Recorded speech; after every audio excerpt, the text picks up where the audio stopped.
Hello friends, આજે આપણે બનાવીશું બટેટા પૌવા એકદમ સરળ રીતે.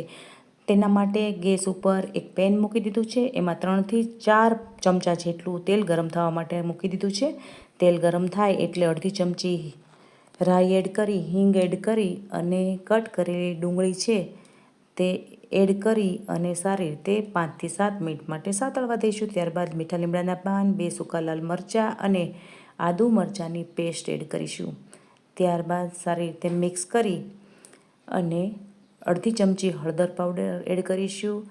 બાફેલા કટ કરેલા બટેટા એડ કરીશું અને 2 મિનિટ માટે સાતળી લઈશું.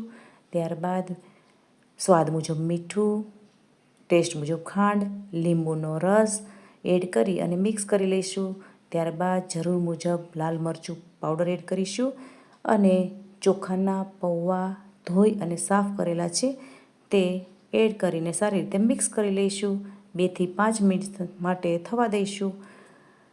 ત્યારબાદ તેમાં કટ કરેલા ટમેટાં એડ કરીશું અને કોથમીરથી ગાર્નિશ કરી અને આપણા બટેટા પૌવા તૈયાર છે. Thank you.